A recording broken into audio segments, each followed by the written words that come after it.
Hello, this is Jim Morningstar. Today's class is Life and Wellness Series number 4, Eating. Today's topic is near and dear to all of us. The third energy input type in the wellness energy system is food. Eating, including digestion and assimilation, is the process whereby nutrients are extracted from food, combusted with the oxygen supplied by breathing, and transformed into electrochemical and heat energy. The newly acquired organic molecules are also used in the production of raw materials needed for building and repairing body parts. But eating is much more than the mechanical process of assimilating food, as we all know. It has layers of meaning and feeling attached to it that touch every aspect of who we are. The Wellness Inventory states most Americans' eating patterns represent a public health crisis. If a new disease erupted that was 1/10 as destructive as most people's diets, there would be a massive public outcry to find the cure. The way many people eat is the result of a lifestyle that glorifies immediate satisfaction and neglects the long-term consequences. Many Americans are malnourished and are overweight and are dying in increasing numbers from conditions linked with dietary patterns, particularly heart disease, cancer, and stroke. We also suffer from tooth decay, indigestion, constipation, allergies, headaches, hyperactivity, lethargy, skin disorders, and poor nails and hair, all diet-related. Basically, we have lost touch with ourselves, and therefore our diets and eating habits are unbalanced. We lack information about nutrition. We are stressed, and most of the foods available to us are grown with pesticides, heavily processed, and devoid of many of the nutrients due to poor soils. Besides these problems, many use food to try to relieve emotional and physical pain. In addition to having problems with food, many people are addicted to drugs, caffeine, alcohol, nicotine, and a wide variety of pharmaceuticals. The situation becomes a vicious cycle in which each unbalanced factor leads to another, then turns back to reinforce itself. So, the more stressed you are, the more you may tend to eat in an attempt to relieve your pain. The more you eat, the more pain you may create through increasing weight or compounded guilt. The more pain you create, the more you may want to eat to relieve it. Round and round you go. It makes no difference at what point on this circle you jump in. Anywhere you turn, you lose. Today's section explores how to break this cycle, to leap into another circle altogether. How can we take a balanced or holistic approach to this highly charged and controversial topic? There are more diet and food-related books in print than on any other topic, each giving its definitive view on what's good for us and what's not.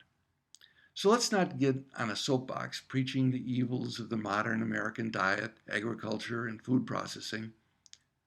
What will actually help us come away from this class with practical ways to both enjoy our food and have it better serve our well-being? If each of us comes away with 1 to 3 useful steps to this end, actually implement them, we'll have been wildly successful. I'm not talking about going on a new diet.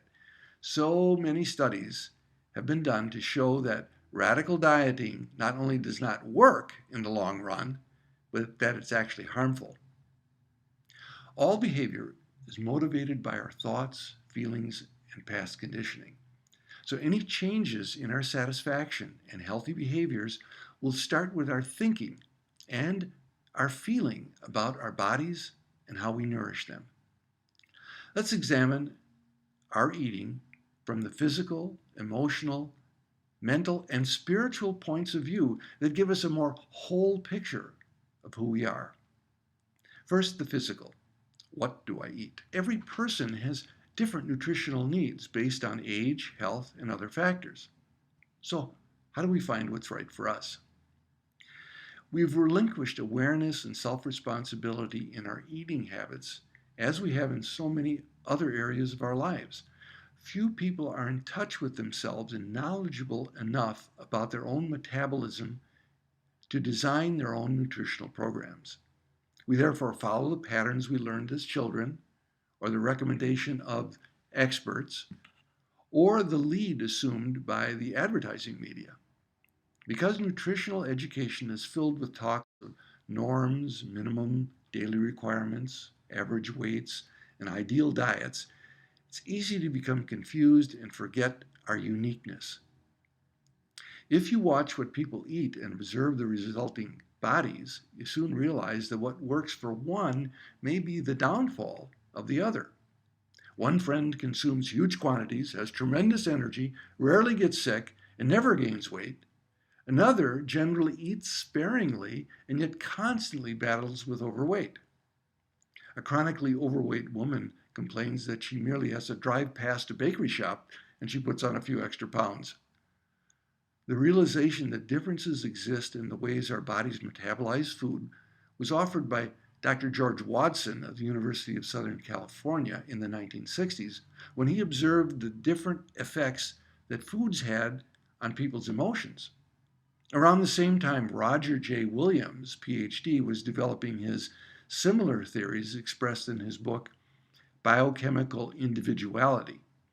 Williams remarks, if normal facial features varied as much as gastric juices do, some of our noses would be about the size of navy beans, while others would be the size of 20-pound watermelons. Williams believes that we all come to life with unique biochemical needs that can be met only with a proper balance of nutrition. Failure to supply nutrients in the right amount results in disease. Furthermore, what may be excessive for one is insufficient for another. According to Williams, there's no such thing as the average man or woman. Our metabolic needs are all subject to periodic fluctuations as well. The change from summer to winter, falling in love, preparing for a crucial exam, the death of a dear one. Each of these factors will alter the body's chemistry and motivate a change in eating habits. Yet these factors are rarely appreciated and honored. Our diets are imbalanced because we do not know what we really need. The paradox is that few of us give our automobiles as little preventive care as we give our own bodies. Every age and culture has its ways of classifying bodies and personalities. The ecto, endo, and mesomorphs, the phlegmatics and sanguines, the type A's, the type B's, metabolism type 1 through metabolism type 10.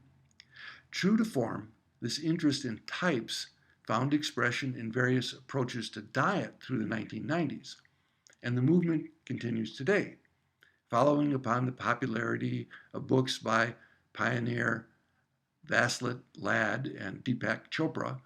The ancient Indian science of Ayurveda has been receiving widespread public interest. According to this system, individuals are designated according to one of three principles, Vata, Pitta, or Kapha, and advised to eat foods that support that principle.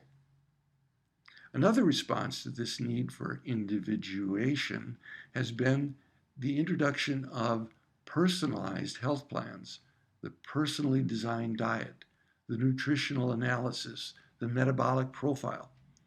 Far from being satisfied with recommending calorie limits based on sex and weight, many of these methods use in-depth surveys to determine lifestyle factors that affect nutritional needs.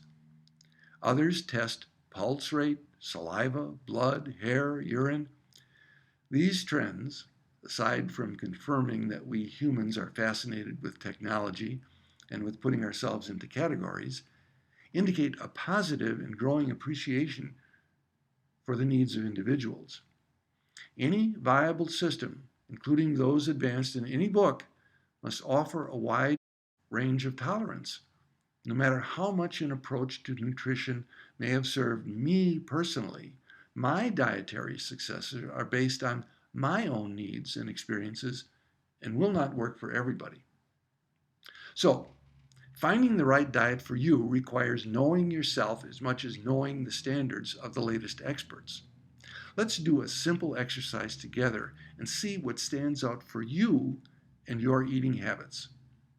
Let's complete the self-inventory on handout 1 to help awareness of your dietary habits. Handout 1, what do I eat? Foods I often eat to excess. Foods I do not eat or do not eat enough of that I think I should eat more. Foods that often make me feel healthy and balanced. Foods I do not like but eat because I'm supposed to. What shift in my diet would overall help my health and help me feel better about myself? And what am I willing to do over the next month to implement this shift? Now, if you can, take time now to turn off the video and complete handout 1.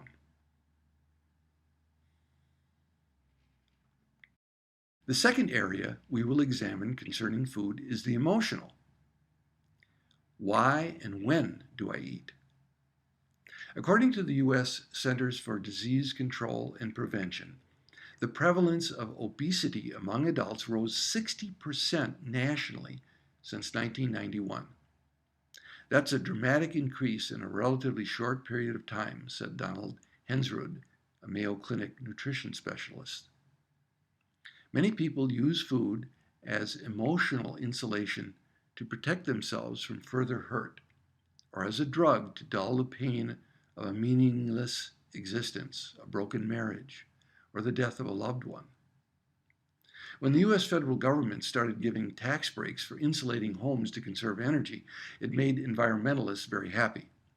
Many chronically overweight people have been giving themselves a feeling break for a long time as they pile on layer after layer of fat in an attempt to insulate their hearts and guts and sexual organs from emotional energy loss. But the break is only temporary and eventually leads to something worse. The real needs aren't being addressed. Cindy's story illustrates this. Cindy gave birth to a beautiful 8-pound boy, only to learn her child was deaf. Distraught with grief, she began to eat excessively and consequently to gain weight. 15 years and an extra 80 pounds or so later, she realized she hadn't cried since, as she said, I can't remember when. Her desire for sex had long since died, and her world was shaded in gray. Cindy's body had become her refuge. She had attempted to shield herself from being disappointed and hurt again, but she was far from happy. It's been an unsuccessful and costly strategy that produced new and different problems had not really alleviated the pain. It isn't hard to understand the lesson in Cindy's case. At some time in our lives, most of us have used food to mask or alleviate pain, or as an unconscious means of punishment and self-destruction. We may have denied ourselves food, so diverted our attention to a new pain. Conditions such as anorexia and bulimia are a serious health issue in the Western cultures. Alarming numbers of young people, especially women, are jeopardizing their health by using food in self-destructive ways. For example, by gorging on food, then vomiting or taking laxatives, or by denying food to themselves altogether. For some, it's a misguided attempt to gain control over their lives. For others, it's an obsession with weight gain, which is considered the greatest of all evils. In nearly all cases, low self-esteem is strongly evident. The table becomes the battleground, and food, whether it's the enemy or only trusted ally, is the one thing that matters. Needless to say, when this kind of emotional war is being waged, considerations such as nutrition or real nourishment are rarely addressed. Still, another type of eating disorder is evidenced by nutritional addicts who devote the greater part of their day to worrying about and planning the balancing of their foods. They can be found wandering the aisles of the health food stores, diligently studying vitamin bottles. They then hurry home to administer themselves some new intestinal cleanser. They are obsessed with toxins. Now, this may temporarily be useful during certain times of critical periods, especially in treating serious illness, but as a way of life, it's more likely indicating another obsession with food that fills time and may serve to discourage the cultivation of relationships with others and the creation of more dynamic and rewarding forms of self-expression. In many families, love was expressed or withheld mainly through food. Mealtime was the only time family members were all in the same proximity, and the emotional skirmishes that were avoided the rest of the day came out at the table. Bad news was delivered, criticisms issued, and painful feelings swallowed along with the food. As a result, many people would prefer to eat alone or to go numb when they eat or eat as fast as they can. This, in my opinion, has more to do with eating disorders than anything else. How can we bring true nurturing back to our eating on the emotional level as well as the physical? In my family, we've agreed not to discuss heavy, emotionally laden topics during mealtime. The food is selected for its vibrancy, and it's often organic. We play background music that fits the mood that we all agree upon. We adopt an attitude of love and pleasure in preparing the food. We express gratitude to those preparing the food. We endeavor to eat slowly and savor the company as well as the food. We do not attend to electronic media or reading matter when eating together.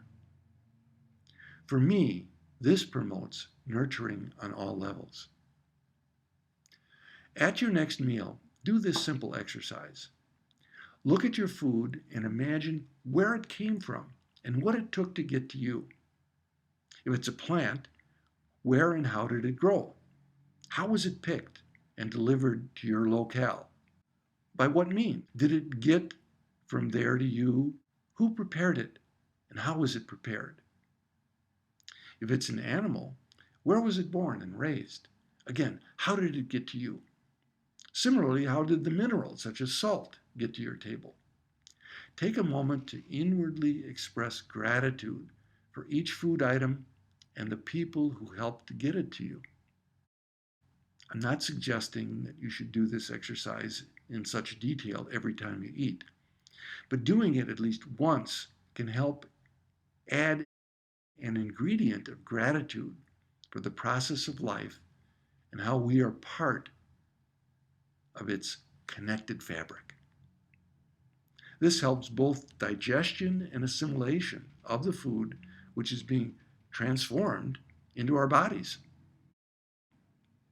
Now take handout 2 and let's complete the emotional eating survey. Handout 2, why and when do I eat? For what reasons do I eat other than sustaining my body with nutrients it needs?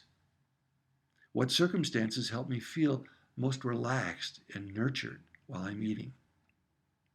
What am I willing to do to help my eating to be more relaxed and nurturing during the next month? Again, if you can, take time to turn off the video and complete handout 2.